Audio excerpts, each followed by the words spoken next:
दोस्तों आज हम आपको राष्ट्रपति पद की उम्मीदवार द्रौपदी मुर्मू की वो अनसुनी कहानी सुनाने वाले हैं जिसको सुनकर देश की हर एक महिला भावुक होगी और उत्साहित भी होगी।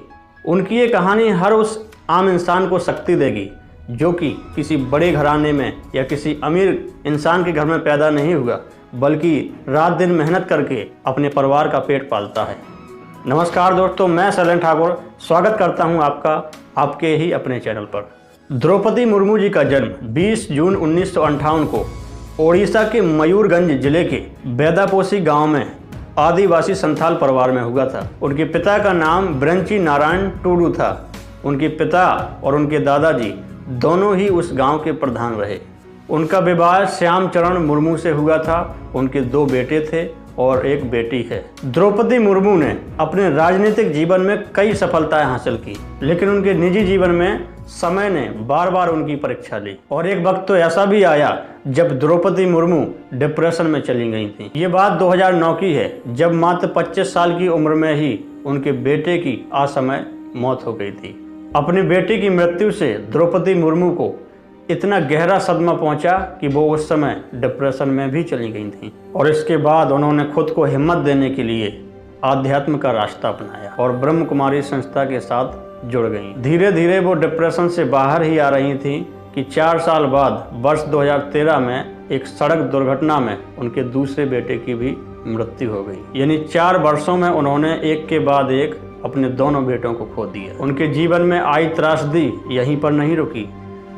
4 साल बाद उनके बेटे की मृत्यु होने के बाद उनकी माताजी की भी मृत्यु हो गई और इसके बाद उनके भाई का भी देहांत हो गया। और इस तरह एक ही महीने में द्रौपदी मुर्मू ने पहले अपने बेटे को खोया, फिर अपनी मां को खोया और फिर उनके भाई भी इस दुनिया को छोड़कर चले गए, सिर्फ 1 महीने के अंदर अंदर ही। और इन तमाम दुखों को पीछे छोड़कर वो अपने जीवन में आगे बढ़ने की कोशिश ही कर रही थी कि तभी अगले ही साल 2014 में उनके पति का भी देहांत हो गया। यानी धीरे धीरे उन्होंने सबको खो दिया। वहीं अगर उनके राजनीतिक करियर की बात करें तो साल 1997 में उन्होंने उड़ीसा के रायरंगपुर नगर पंचायत में एक पार्षद के रूप में अपना राजनीतिक करियर शुरू किया। इसके बाद साल 2000 में ओडिशा सरकार में मंत्री बनी।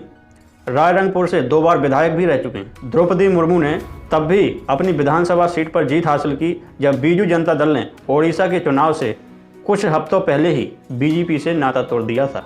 साल 2007 में उन्हें ओडिशा विधानसभा द्वारा साल के सर्वश्रेष्ठ विधायक के लिए नीलकंठ पुरस्कार से भी सम्मानित किया गया। वो बीजेपी की ओडिशा इकाई की अनुसूचित जनजाति मोर्चा की उपाध्यक्ष रहीं। इसके बाद उन्हें अध्यक्ष भी बना दिया गया। इसके बाद मुर्मू को 2013 में बीजेपी राष्ट्रीय कार्यकारिणी के सदस्य के रूप में नामित किया गया।